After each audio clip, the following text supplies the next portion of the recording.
kembali lagi dalam butiran ilmu hasanah bagi para pencari ilmu. Masih dengan tema kita yaitu mengenai Islam dan juga kearifan lokal. Pemirsa, kalau tadi saya sudah infokan bahwa narasumber kita tidak hanya satu, selain Habib Mahdi, sudah ada Ustadz Solmed di studio bersama kita saat ini. Silakan Ustadz. Assalamualaikum. Assalamualaikum warahmatullahi wabarakatuh. Assalamualaikum Habib. Alhamdulillah. Sehat Ustadz? Sehat, alhamdulillah Kak. Bagaimana kabar? Alhamdulillah. Alhamdulillah. Tema kita menarik sekali Ustadz, di mana kita membahas tentang Islam dan juga kearifan lokal. Nah, sekarang saya bertanya lagi kepada Habib. Habib, melanjutkan pertanyaan Mas tadi menggantung, tantangan-tantangan terbesar apa sih yang dihadapi Rasulullah ketika menyebarkan Islam di zaman jahiliyah? Iya, subhanallah, Rasulullah SAW berada di mana manusia yang memiliki budaya yang sangat berbeda. Ya. Mereka kaum jahiliyah memiliki sosial kehidupan yang sangat hebat. Kalau kita lihat bahwa kejahiliahan mereka, kebodohan mereka itu bukan hanya semata-mata karena mereka tidak memiliki pendidikan atau pengetahuan atau juga dalam strategi peperangan atau kekuatan fisik mereka atau juga di dalam menyusun satu kota yang indah, Struktur kota yang baik. struktur kota yang baik, tatanan kotanya, dari pendidikannya, dari daya ingat mereka, dari strategi peperangan, perdagangannya, mereka melintas buana. Mereka cukup hebat ya Habib ya? Cukup hebat dan cukup jeli. Mereka adalah pasukan-pasukan yang tidak terkalahkan di dalam peperangan. Mereka mempunyai harga diri yang sangat agung dan mereka juga memiliki kesetiaan kepada pemimpin. Itu yang sangat luar biasa. Loyalitas. Tapi di satu sisi mereka ini jauh daripada pengetahuan tentang ajaran-ajaran Nabiullah Ibrahim alaihissalam.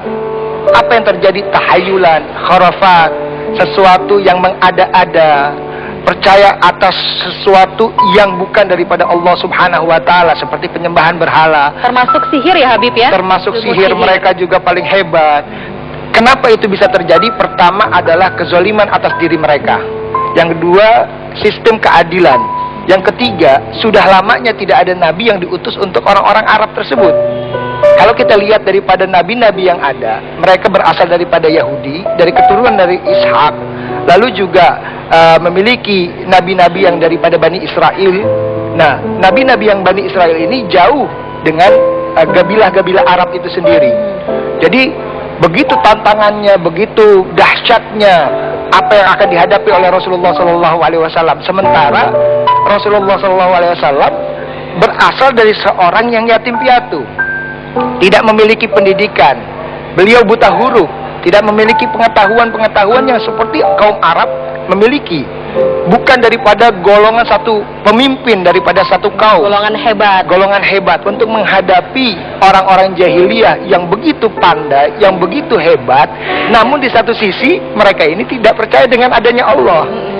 Mengedahulukan tahayul-tahayul, kharafat-kharafat, lalu ya'budunal asnam, menyembah berhala-berhala. Ini yang memang tantangan sangat luar biasa. Makanya Allah Subhanahu wa taala memberikan satu kekuatan kepada Rasulullah SAW, di mana Rasulullah SAW walaupun sebelum diutusnya memiliki julukan Al-Amin. Al-Amin. Ya, orang yang dapat dipercaya. Nah, ketika Al-Amin sudah dipegang oleh Rasulullah, maka apa? Ada satu keyakinan bahwa apabila Rasulullah mendakwahkan mereka dengan tatanan budi pekerti, akan lebih mudah kepada Rasulullah SAW. Ya, subhanallah Habib. Dan sekarang saya bertanya kepada Ustadz, kalau tadi kita tentang kearifan lokal masyarakat lekat dengan budaya. Dalam Islam sendiri, dasar-dasar apa sih harus dibentuk secara Islam untuk suatu budaya masyarakat? Baik, bismillahirrahmanirrahim. Budaya itu kan satu pola yang terjadi di tengah masyarakat. Bahkan dia menjadi satu pola yang turun-temurun, ada dan terus ada di tengah masyarakat, hasil buah rasa, karya, karsa, cipta dari masyarakat itu sendiri. Nah, begitu juga tentang budaya di Indonesia ini ya Habib ya. Begitu banyak lahir yang di tanah Arab tidak pernah ada. Lahir yang di dalam Islam tidak pernah ada. Tapi di Indonesia ada. Nah, bagaimana rumusnya dalam Islam agar supaya apa yang menjadi budaya lokal kita ini tidak terbenturkan oleh agama, tentu yang pertama rumusnya adalah budaya itu tidak boleh berbenturan dengan syariat. Yang kedua, tentu berharap ada manfaatnya.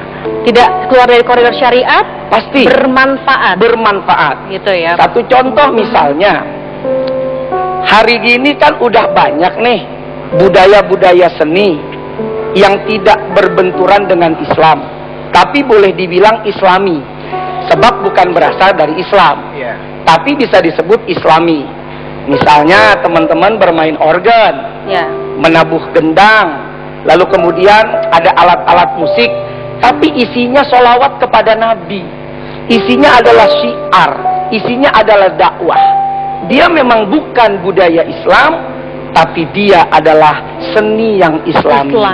Yang tidak berbenturan dengan agama, justru bisa menambah semarak agama itu sendiri. Ya, subhanallah. Pembahasan kita semakin dalam lagi nih Ustadz ya. Kita lanjutkan lagi Habib di segmen berikutnya.